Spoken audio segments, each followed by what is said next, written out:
चलिए let us start. सो matter नहीं करता है कि आप गुडविल का फर्स्ट क्लास कर रहे हैं कि सेकंड क्लास कर रहे हैं, टारगेट ये रखना है कि सिलेबस के साथ साथ आगे बढ़िए, है ना। जैसे अधिवा आपको समय मिला था गुडविल को छोड़ के फंडामेंटल्स का, बस वो बाकी है, वहाँ तक 5 क्लास देख लिए आप। सो एक बार ना देख लीजिए सिलेबस के हिसाब से, क्योंकि कुछ स्कूल में कुछ और चल रहा है और आप लोग को भी टेंशन हो रहा होगा कि Aryaman now focus, hello Chirag please focus करिए। सो जनरली हमको कुछ स्कूल्स के तो मैसेजेस आना स्टार्ट हो गए हैं कि जून में मई एंड में यूनिट टेस्ट होंगे, डेट्स वेट्स भी निकल गए हैं। हाँ, तो एक बार देख लीजिए। पहला चैप्टर आप जो मेरे साथ किए हैं दैट इज़ फंडामेंटल्स।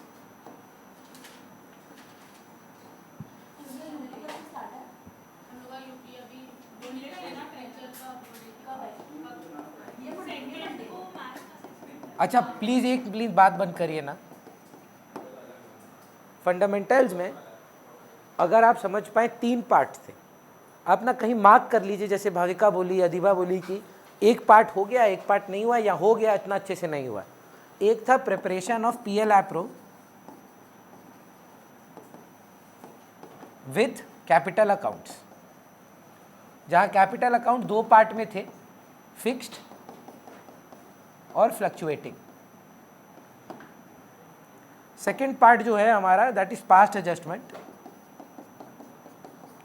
और एक छोटा सा ही एक पार्ट है गारंटी ऑफ प्रॉफिट। एक अकाउंट जब बनता था तो फ्लक्चुएटिंग कैपिटल होता था, हाँ मैक्सिमम सम फ्लक्चुएटिंग ही बनते हैं। और उसके बाद अगर आपको याद हो, हम लोगों ने एक छोटा सा क्लास किया था, आप शायद ऑनलाइन कर रहे थे तब, यहाँ नहीं कर पाए होंगे। कंपैरेटिव एंड कॉमन साइज का एक क्लास हुआ था, जहाँ 2 साल की बैलेंस शीट रहती है, 2 साल के डिफरेंस निकालने पड़ते हैं। वो ना बहुत ही ईजी चैप्टर है, वो हम लोग रीडू करेंगे वापस से।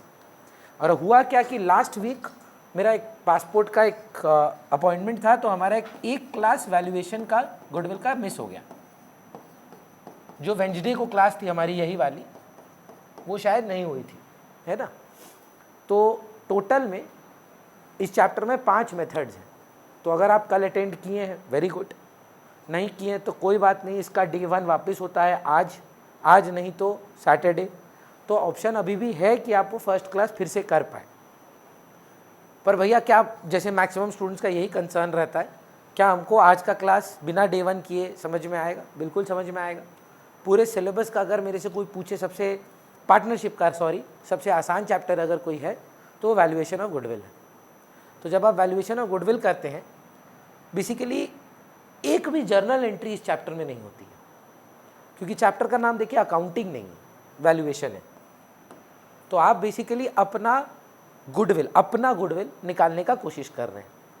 अगर आपसे फंडामेंटली पूछा जाए, अगर आपने कोई शार्क टैंक का एपिसोड देखा हो, देखें अपनी कोई भी एक एपिसोड भी देखें, अधिबा शार्क टैंक देखें, तो उसमें सबसे पहला बोलते हैं ना आपकी वैल्यूएशन गलत है, ये इतनी हाई वैल्यूएशन क्या है, उसी का नाम गुडविल है।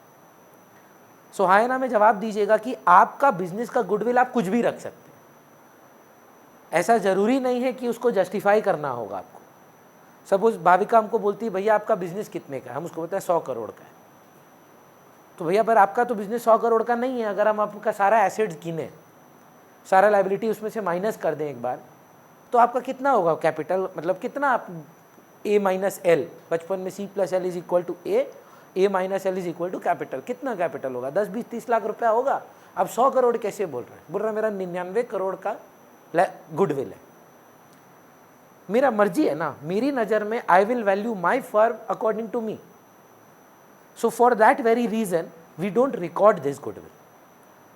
आपने जो बचपन में गुडविल एक एसेट देखा है ना, वो आपकी गुडविल नहीं है।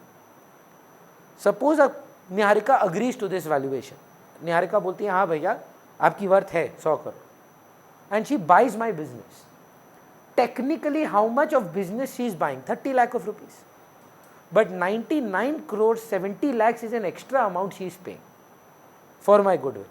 So she starts recording that in her balance sheet. हमारा सिलेबस में we are not the one buying the business. Suppose मेरी बिजनेस है यहाँ पर 30 lakhs की, ठीक है, लाइबिलिटी मान लीजिए 1 लाख रुपए की। So what's my net worth? 29 lakhs and I am asking for, let's say, 35 lakhs. Why am I asking 6 lakhs extra? It's my goodwill. I am saying that 6 lakhs extra. तो आप अपने हिसाब से कुछ मांग सकते हैं। Agreed. अगर आपको जस्टिफाइड होगा तो आप लिखेंगे।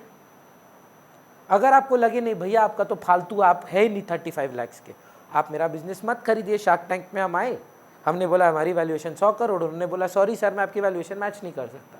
हमको नहीं लगता कि आप 35 लाख के। दिस इज आई थिंक हमेशा बोलते हैं हम, I don't want to be philosophical on this should be a life lesson to you also. Your worth you will take out. somebody might disagree to it, somebody might agree to it, है ना। आपकी goodwill आप ही बताएंगे, कोई और नहीं बताएगा। आपकी नज़र में आपका क्या वैल्यूएशन है, दैट इज यू, है ना। The other person might not agree और अग्री।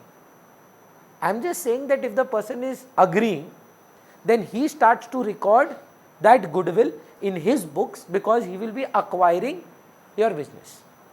तो 6 लाख जो बुक्स में आएगा वो किसके आएगा, मेरे कि निहारिका के? The one who is buying the business is getting the goodwill of Rohin Khanna. Correct. Value आपकी बिजनेस की एक्चुअल नेटवर्थ कितनी है? 29 लैक्स, या राउंड फिगर में लीजिए 30 लैक्स। ये थी नहीं लाइबिलिटी, चलिए आपने 30 लाख से एक्स्ट्रा कितना मांगा? मान लीजिए आपने 1 करोड़ बोला ना, 70 लाख ये जो आप एक्स्ट्रा मांग रहे हैं, क्यों मांग रहे हैं? ये मैं मांग रही हूँ जी, ये आपकी असली औकात है। लेकिन आप बोल रहे हैं कि मैं बिजनेस 35 साल से कर रहा हूँ। मैं मानता हूँ कि मेरा हिंदुस्तान स्वीट्स बोल के एक मिठाई का दुकान है, मात्र मेरा 30 लाख रुपए का नेटवर्थ होगा, पर मैं एक बस स्टॉप बन चुका हूँ। लोग आज ऑटो पे उतरते हैं, लोग अपना कोई मतलब बिजनेसेस, मेरे जैसे बिजनेसेस, किसी को अपना रास्ता समझाने के लिए हम क्या बोलते हैं? हिंदुस्तान स्वीट्स के बाद का बस स्टॉप। सो गुडविल तो कम नहीं है उसकी। आज अगर कोई बोलता है हमको हिंदुस्तान स्वीट्स खरीदना है, दुकान का दाम तो मात्र 30 लाख रुपया ही है, पर जब आप हिंदुस्तान स्वीट्स खरीदेंगे, आप हिंदुस्तान स्वीट्स का नाम भी खरीद लेंगे। तो हाँ ना में जवाब दीजिए। वो बोल रहा है कि मेरा नाम खरीद रहे हो ना आप, तो 70 लाख एक्स्ट्रा लगेगा। इस 70 लाख को निकालने की जो क्रिया है ना, वो ये चैप्टर है कि कहाँ से आया 70 लाख भैया आपके हिसाब से। 5 तरीके दिए गए इसको लेकर, जिसमें से जो डे 1 किए हैं हमने 2 किए डे 1 में, आज 2 या 3 आज हो जाएंगे सम्स के साथ। तो पहले ये चैप्टर का पर्पस समझ लीजिए। Whenever there is going to be an acquisition, acquisition मतलब समझते हैं, अधिबा, राइट? आपने ये सुना है क्या कि फ्लिपकार्ट को वॉलमार्ट बोलकर एक अमेरिकन कंपनी ने खरीद ली? या अगर आप नहीं सुने हैं, स्नैपचैट को फेसबुक ने खरीद लिया, फेसबुक ने व्हाट्सएप को भी खरीद लिया। तो सोचिए ना, आप व्हाट्सएप हैं, मैं फेसबुक, मैं आपके ऑफिस में आता हूँ और मैं बोलता हूँ बताओ आपकी बुक्स के हिसाब से आपकी क्या वैल्यूएशन। तो वो अकाउंट देखते हैं, पहले अकाउंट देखते हैं, बोलता है एसेट 60 लाख, लायबिलिटी 10 लाख। तो मतलब आपके हिसाब से बुक्स ऑफ अकाउंट्स में आपकी क्या वैल्यूएशन है? 50 लाख रुपया। 60 लाख के एसेट्स माइनस 10 लैक्स, तो मैं 50 लाख का साइन करता हूँ आपके लिए चेक। आप बोलते हैं रुक जाइए, ये 50 लाख मेरी बुक्स की वैल्यूएशन है, पर अगर आपको मेरा बिजनेस खरीदना है आपको 2 करोड़ देना होगा। बोला ये 1.5 करोड़ एक्स्ट्रा क्यों मांग रहे हो? मेरा नाम है। अभी रिसेंटली हम एक आर्टिकल पढ़ रहे थे, WhatsApp has been added in the list of a English word in the dictionary. WhatsApp कर दो, it has now become synonymous to a call. Text नहीं बोलता आजकल कोई, हमको व्हाट्सएप कर दो ना थोड़ा, please WhatsApp it to me. So understand what kind of a dominance this app has made in our lives, है ना। Just imagine 10 years back nobody could have imagined the video call. पता है, imaginable नहीं था कि हम आपको phone पर देख सकेंगे, आपसे बात करते हो। 10 years back, just 10 years back, it made it possible that you can call anyone without any cost. Phone करते हैं आप व्हाट्सएप पे, 1 रुपया नहीं लगता है सर। पूरा इंडस्ट्री, पूरा मार्केट तोड़ के रख दिया। But what it did, Facebook को रियलाइजेशन आया मेटावर्स क्रिएट किया है। WhatsApp, Facebook, Instagram, now it has created a metaverse. आपने पढ़ा होगा, सुना होगा। स्नैपचैट उसमें नहीं है सर, स्नैपचैट एक अलग कंपनी है। नहीं नहीं सर, वो ज़करबर्ग की कंपनी नहीं। It is a part of social media but it is not a part of the metaverse. या रिसेंटली आपने अगर सुना हो Niharika, Microsoft had acquired Nokia. या अगर आपने सुना हो, Tata had acquired 1mg। This Byju's had acquired Akash academy. When you are buying somebody's business, you are not just buying the business, you are buying their name also. तो जैसे अगर आप मेरे से पूछे कि भैया आप अपनी गुडविल कैसे निकालेंगे, मेरे को लगता है जितने, मतलब ये मेरी मॉम मेरे को बताती कि जितने साल का मैं हूँ उतने साल का आरकेसी है। मैं 40 का नहीं हूँ मैम, 33। कुछ बच्चों को लगा कि मैं 40 साल का हूँ, पर 33 का हूँ मैं। उसमें समय है 7 साल, तब तक आपका शायद विवाह हो जाएगा, है ना। क्या 22-25 के तो आप होंगे ही। अगर हम 40 के हैं तो आप 22-25 के हुए। भैया पॉइंट क्या है, 33 ईयर्स ओल्ड कंपनी है सर आरकेसी। आर्यमन बोलता है भैया हमको खरीदना है, तो हम बोल रहे हैं आपको थोड़ा एक्स्ट्रा पैसा देना होगा। वो एक्स्ट्रा पैसा कितना होगा हमको वो निकालना है। जो पहला तरीका है वो है एवरेज प्रॉफिट मेथड। हमको लगता है ये सबसे बेसिक है। तो मान लीजिए, लिखिएगा, हाँ, ये first method average profit method. Steps के तौर पर ही लिखते हुए भी जाएंगे ना, और सम भी करते हुए चलेंगे। Number of years purchased. यथार्थ 4 साल का प्रॉफिट बता रहे हैं हम आपको, उसका एवरेज बता दीजिए कैसे आएगा। 10 लाख, 15 लाख, 25 लाख, 40 लाख, सबको ऐड कर देते हैं और डिवाइड बाय 4। ये गुडविल है कि एवरेज प्रॉफिट है? Average profit. अब एवरेज प्रॉफिट कितना आ रहा है? वैसे मेरा मैथ तो कमजोर है, आप लोग ही बता दें। 90/4 कितना हुआ? 22,50,000। तो भाविका आई थी खरीदने, बोली लीजिए भैया 22,50,000 over and above what is where is your valuation, लीजिए चेक, काम खत्म। हम बोला सुनो, पहले पूरा बात सुनो। हमको लगता है कि आप जस्ट आरकेसी का नाम यूज कर लो, चाहे आप ओनर हो। हमको लगता है सिर्फ आरकेसी का नाम सुन के 5 साल तक 22,50,000 आता रहेगा। तो गुडविल एक्चुअली में 22,50,000 का है कि हायर का है? तो 22,50,000 इंटू 5। भाविका बोलती है हमको नहीं लेना आपका बिजनेस, या फालतू नंबर है ना। हम क्या बोलेंगे? आगे बढ़ो। अगर किसी को, कोई आपको बोले कि हमको नहीं लगता कि आपका वैल्यूएशन ठीक है, आप क्या बोलेंगे? ठीक है, बाय बाय, मेरे हिसाब से मेरा ये वर्थ है। अब अगर आपको लगता है नहीं हम लल्लू हैं, तो आपको कौन बोल रहा है ना। वन सपोज आपको कोई पसंद है, आपकी नज़र में आप बहुत सुंदर हैं, आपकी नज़र में आप बहुत अच्छे हैं एकेडमिकली, आपकी नज़र में बहुत स्मार्ट हैं आप, लेकिन दूसरा आदमी आपको लल्लू समझ रहा है, तो आप क्या बोलेंगे? प्लीज़, कौन बोला आपको आने? कोई बोला? नहीं बोला ना। लेकिन आपको सोचिए कोई मिल जाए सेम टू सेम जो मानता है कि वन से सुंदर, वन से अच्छा लड़का और कोई है ही नहीं, तो वो आपकी वैल्यूएशन के साथ अग्री कर रहे हैं ना। अब पॉइंट मेरा बात समझिए, आपका वर्थ वो डिसाइड थोड़ी ना करेगा। उसका नज़र में तो आप लल्लू हैं, एटलीस्ट अपना नज़र में तो मत रहिए। दुनिया में कोई ना कोई आदमी तो आपको आके लल्लू बोलेगा ही। हम सपोज कतरीना कैफ को मैसेज करते हैं अपनी बीवी से परमिशन लेकर कि सुनो मेरी बीवी अलाउ की है, आप अपने पति को छोड़ दो, हम अपनी बीवी को छोड़ देते हैं, चलो विवाह कर लेते हैं। और हम आपको बता रहे हैं ना, हम अपना वैल्यूएशन जानते हैं, रिजेक्ट ही होगा ना सर। पर इसका मतलब ये तो नहीं कि हम अपना नज़र में गिर जाएं। मेरा नज़र में हम विकी कौशल से 100 गुना बेटर है, मेरा नज़र में। अब उसका नज़र में नहीं है। Again, nobody will determine my goodwill apart from me. So this question will come again and again and again. Into 5 क्या मन से है? हाँ मन से है। आप उसको क्वेश्चन मत करिए।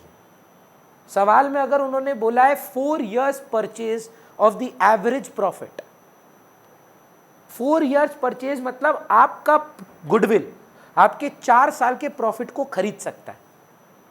बोलिए। सपोज मेरी कंपनी मुझे खुद की गुडविल निकालनी है, अब मैं अपने लिए अपने आप के जस्टिफिकेशन और अपनी मन की शांति के लिए मैं क्या करूँगी कि मेरे को समझ में आएगा कि अच्छा इतना है मेरे पास। 5 तरीके हैं। एक एवरेज प्रॉफिट मेथड है। ये तो फिर वही हो गया ना। देखिए, अगर आप ये पूछ रहे कि भैया रियलिटी में कोई तरीका है जो प्रैक्टिकली पॉसिबल है रियलिटी में बताना कि गुडविल कितना है, the answer is no ma'am.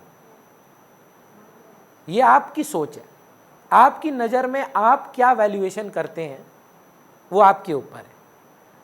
अब आप अगर फ्यूचर में पढ़ाई करना चाहते हैं ना, अगर आपके कोई भाई बहन पढ़ रहे हैं उनसे पूछिएगा सीए फाइनल में भी वैल्यूएशन ऑफ गुडविल है।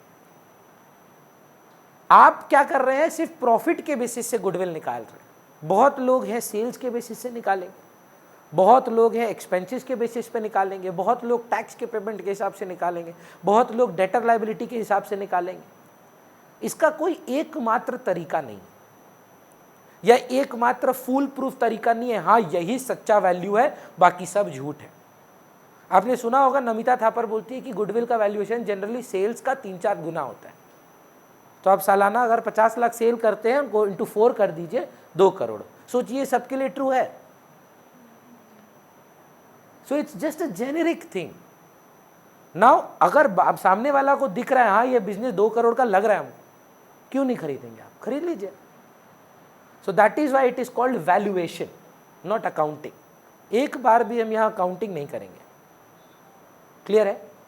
पर जो देखिए इतना तो आप समझते ही होंगे, अदीबा की क्लास 12 में आके आपको नहीं बोलेगा वो भी कैलकुलेटर के साथ कि आप ऐड करो, डिवाइड करो, इनटू करो। अगर आपका ये एक्सपेक्टेशन क्लास 12 से है तो education system has failed you, है ना, कि आपको बोला जाएगा ये 4 साल है, इनको जोड़िए 90, 4 से डिवाइड करिए, 5 से मल्टीप्लाई करिए। ऐसा सवाल तो नहीं आएगा। आपको बोला जाएगा ये प्रॉफिट्स को ठीक करिए, कुछ गलतियां हुई हमसे। सोच कर देखिए, आया है निहारिका, मेरा क्या बिजनेस है, किस चीज़ का काम करते हैं हम? पढ़ाने का। इसके अंदर ना एक तो 3 पत्ती इनकम है। 3 पत्ती जानते हैं? गुड, अच्छी बच्ची, वो नहीं जानती है। जुआ है। अब हम क्यों जुआ खेलते हैं ये मत चालू करिए, हम नहीं खेलते हैं, पर हम ले लिए हैं इसमें। अब आप मेरा बिजनेस का वैल्यूएशन करने आ रहे हैं और हम जुआ का प्रॉफिट इसमें डाल के रखे हैं। आप मेरा जुआ का बिजनेस खरीद रहे हैं तो उससे प्रॉफिट क्या था? इन्फ्लेटेड था। उस इनकम को हटा दे तो डिडक्ट एनी अबनॉर्मल गेन्स। भैया अबनॉर्मल गेन्स क्या बस वो 3 पत्ती इनकम है? नहीं मैम। कोई भी सोचिए, एफडी करके आप रखते हैं, मेरा मेन काम फिक्स डिपॉजिट से इंटरेस्ट खाना है क्या? मैं बैंक हूं। किस बिजनेस का इंटरेस्ट खाना मेन काम हो सकता है? बैंक का। पर क्या आपने बचपन में नहीं लिखा है बाय इंटरेस्ट पीएल अकाउंट में? बाकायदा इनकम माना है और इसमें कोई गलती नहीं की आपने। बस इतना समझिए ये आपके बिजनेस का ऑपरेशंस नहीं है। रेंट मिलना सर मेरा मेन काम है क्या? मैं भाड़ा चढ़ाने का काम करता हूं क्या? पर मैं यहां भाड़ा पे देता हूं 1 रूम, मान लीजिए। Is it my work? But is it not inflating my profit? Deduct it.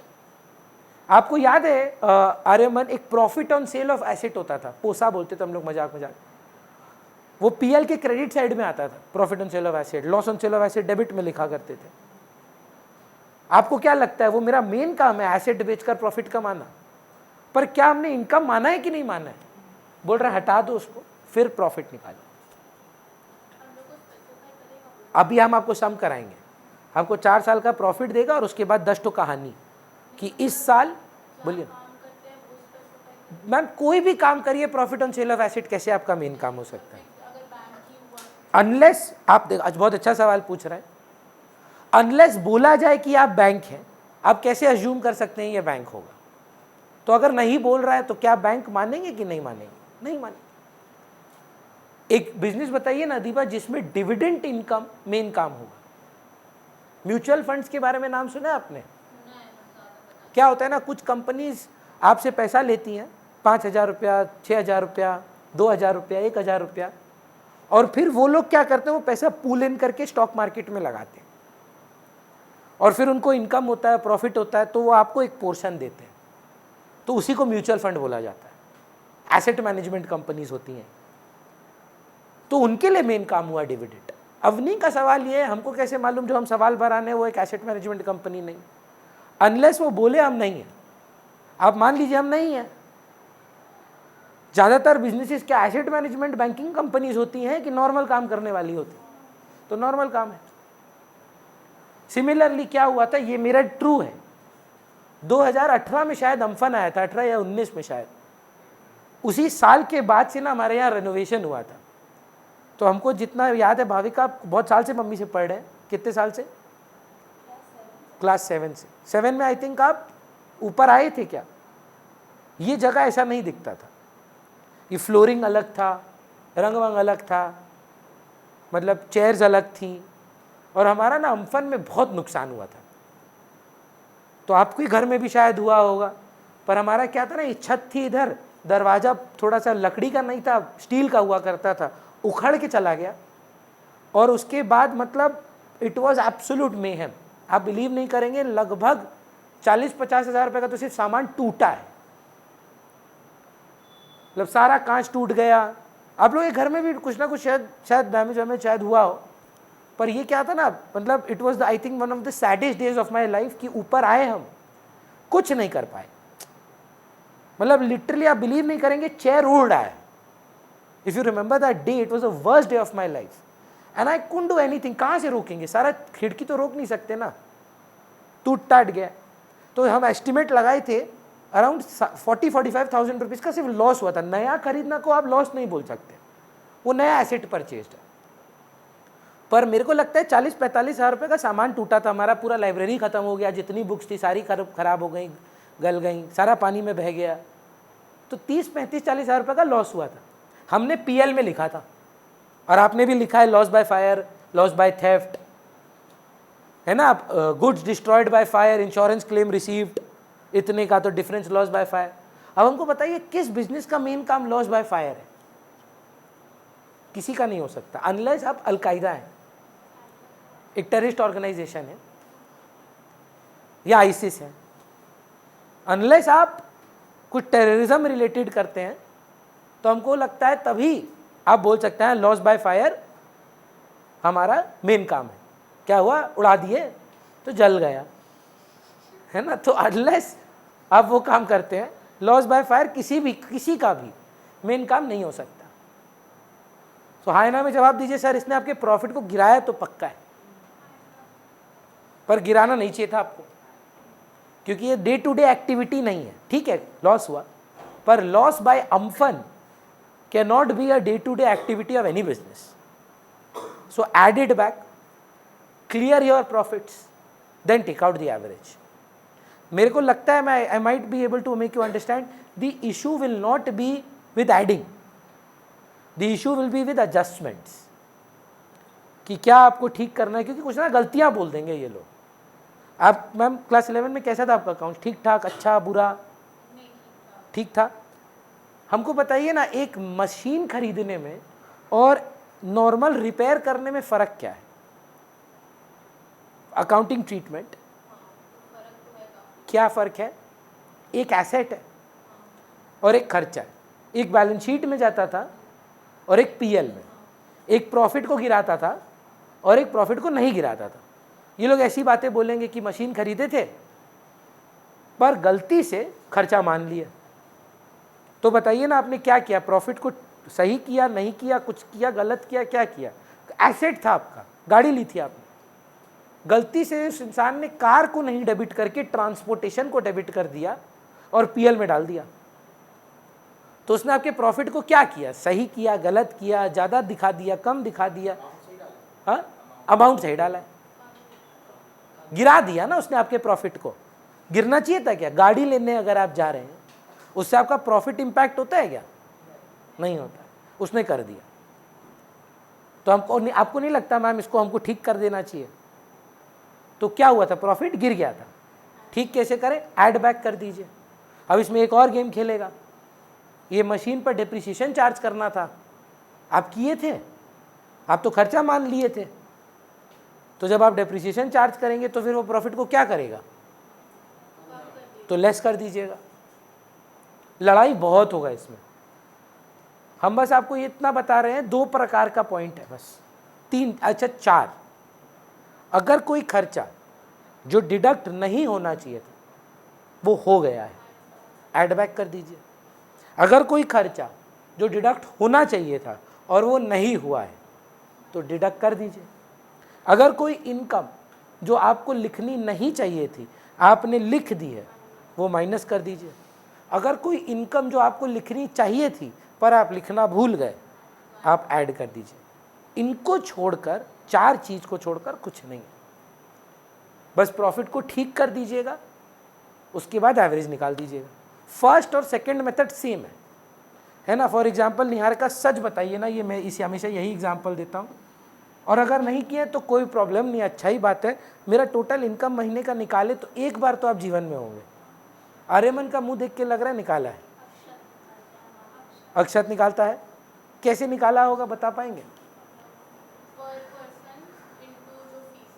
पर फीस तो देखिए मैम 1400 भी है, एवरेज लेते हैं, है ना। तो देखिए एक बच्चा है जो सिर्फ 1400 देता है और कुछ बच्चे हैं जो दोनों सब्जेक्ट पढ़ते हैं। तो यथार्थ जनरली क्या करते हैं ना, बच्चे बोलते हैं इनका एवरेज ले लो, तो 1700 रुपये आता है। मेरा मैथ अगर ठीक है तो देखिए 3400 टोटल है और 2 फीस है ना, तो इसको नंबर ऑफ स्टूडेंट से मल्टीप्लाई कर दीजिए। मान लीजिए 10 स्टूडेंट, 17,000 इनकम हो गया। पर आर्यमन एक बहुत इंपॉर्टेंट बात बोला कि भैया आपके तो ये इक्वल ही नहीं है ना। यहाँ आपने क्या किया, आप समझिए, एज्यूम किया कि अगर आपके 10 स्टूडेंट हैं तो 5 एक सब्जेक्ट पढ़ते हैं, 5 2 सब्जेक्ट पढ़ते हैं। भगवान की कृपा से रेशियो ऐसा नहीं है, रेशियो 3:1 है। मतलब अगर 10 बच्चे हैं, लगभग मान लीजिए 7 बच्चे दोनों सब्जेक्ट पढ़ रहे हैं और 6:4 कर दो यार, और 4 बच्चे जो हैं वो एक सब्जेक्ट पढ़ते हैं। मतलब क्या मैं बोल सकता हूँ 3:2। तो अगर सच्चा एवरेज निकालना चाहिए, अदीबा अग्री करिए, 1400 देने वाला कितना बच्चा हुआ? 6 नहीं 4, 2000 देने वाला 6। इन दोनों को मल्टीप्लाई करें कितना आता है हमको? 12,000। ये 6 जन से आता है, और 1400 × 4 करें तो 5,600। तो टोटल कितना आता है? कितना? और डिवाइड कर दीजिए आप, 10 बच्चा है टोटल में, तो कौन सा एवरेज बेटर है? तो प्रॉब्लम क्या आएगा? सेम चीज रहेगा, हम एक ही सम को दोनों से कराएंगे। एक रहेगा एवरेज प्रॉफिट। मान लीजिए पूरा साफ सफाई करने के बाद, साफ सफाई करने का मतलब समझते हैं, सारा एडजस्टमेंट करने के बाद वो सिंपल बोल रहा है करना क्या है सर? पंखा। सारा एडजस्टमेंट करने के बाद अदीबा हमारा प्रॉफिट आ रहा है 1 साल का 2 लाख, 3 लाख, 4 लाख, 5 लाख। अगर वो आपको बोलता है सिंपल एवरेज निकालिए, कैसे निकालेंगे मैम? वे 2 + 3 + 4 + 5 / 4। लेकिन अगर बोलता है नहीं वेटेड एवरेज करिए, तो वेटेड एवरेज में मान लीजिए जो करेंट ईयर है ना, करेंट ईयर, उसको हाईएस्ट वेट मिलेगा। 4 साल में हाईएस्ट वेट होगा 4, 5 साल में हाईएस्ट वेट होगा 5, 6 साल रहा तो हाईएस्ट वेट 6। तो भैया उसके पिछला साल 5, 4, 3, 2, 1 वेट्स असाइन करना है वंश। मान लीजिए हमारा 2 लाख, 3 लाख, 1 लाख था, 5 लाख, लेटेस्ट वाला 5 लाख है। तो आप इसमें वेट्स, वजन, जैसे वजन डाला ना वो 3:2, यहाँ वजन डाल दीजिए 1 2 3। लेटेस्ट वाला 5 लाख है, हाँ लेटेस्ट वाला 5 लाख है, करंट ईयर 5 लाख है। 1 2 3 4। अब सोच तुम बोले भैया एक और साल था, तो ये 5 हो जाएगा। भैया और कोई वेट्स नहीं हो सकता? नहीं, 1 2 3 4 ही है। 10 साल बोला तो 1 2 3 4 5 6 7 8 9 10। 6 साल बोला तो 1 2 3 4 5 6। 6 being the latest year, 1 being the least last year, मतलब मोस्ट लास्ट, है ना। इस केस में जो सबसे पहला साल दिया हुआ है वो, फिर क्या करें, वही बचपन वाला f into x F x divided by frequency, जो आप अभी किए मेरा फीस के साथ, सेम चीज। लड़ाई दोनों में बताइए किस पे रहेगा भैया, ये प्रॉफिट को साफ करने में, बाकी तो सिंपल मैथ है। अमाउंट के हिसाब से करना है ना, मतलब जो करंट ईयर रहेगा, अच्छा वो बन ही रहेगा, जितना भी सर करंट ईयर 5 रहेगा, लास्ट सबसे पुराना प्रॉफिट 1 रहेगा। हम आपको बोल रहे हैं ना, करने का तरीका क्या है, सब, और कोई अल्टरनेटिव नहीं है। तो हम लोग क्या करेंगे, 2 सम बनाएंगे वेटेड एवरेज का, 2 सम बनाएंगे सिंपल एवरेज का। ठीक है, बुक देंगे क्या, लाए हैं? ट्रू, पर जो रेक्टिफिकेशन है वो मैं अकाउंट्स है। It's a very good observation कि अकाउंट्स नहीं है भैया इसमें। Number 9 we'll do because it's tough and 14 अभी ग्रुप में डाल दे रहे हैं, सेम बुक है सर ग्रेवाल। 9 and 14 का फोटो भेज देंगे मैम, आप हमको भेज दीजिए।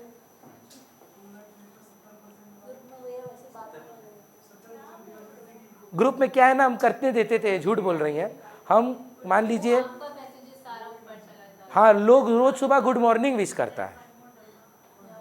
मतलब हम एक बार खोल दिए थे ग्रुप, एक बार मेरे से मिस्टेक हुआ था, तो रोज सुबह गुड मॉर्निंग भैया, उसके बाद 70 बच्चा आता है गुड मॉर्निंग भैया। अब आप सबको इतना बोल दिया ना, कोई नहीं करेगा, आप खोल के तो देखिए। नहीं, सब करता है। पर खोलने के बाद क्या मजा मिलेगा तुमको?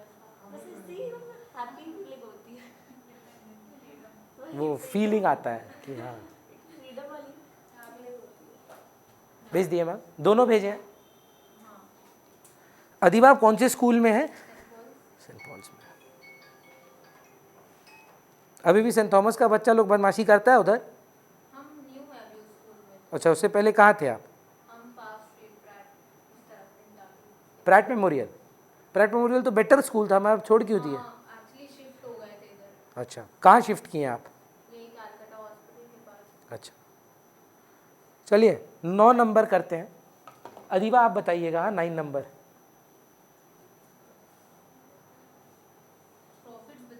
नहीं, पूरा सम रीड करिए। सोनू से कोई बुलाते हैं क्या आप किसी को? अच्छा ठीक है,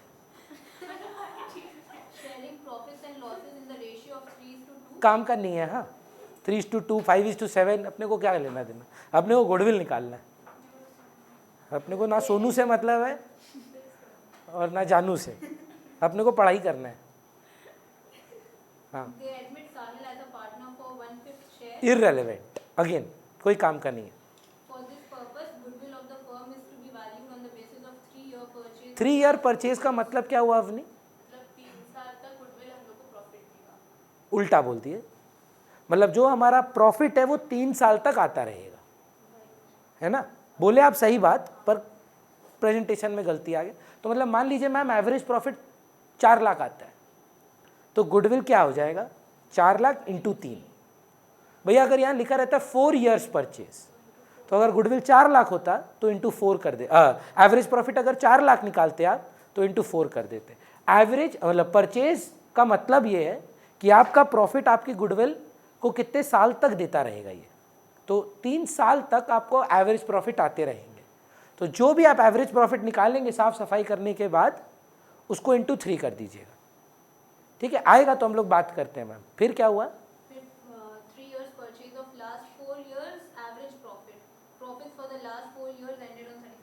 अब 4 साल के प्रॉफिट होंगे, हम उनमें साफ सफाई करेंगे, फिर उनका एवरेज निकालेंगे। सिंपल एवरेज बोला है, सिंपल, तो चारों को ऐड करके डिवाइड बाय 4 इंटू 3। इंटू 3 क्यों वंश?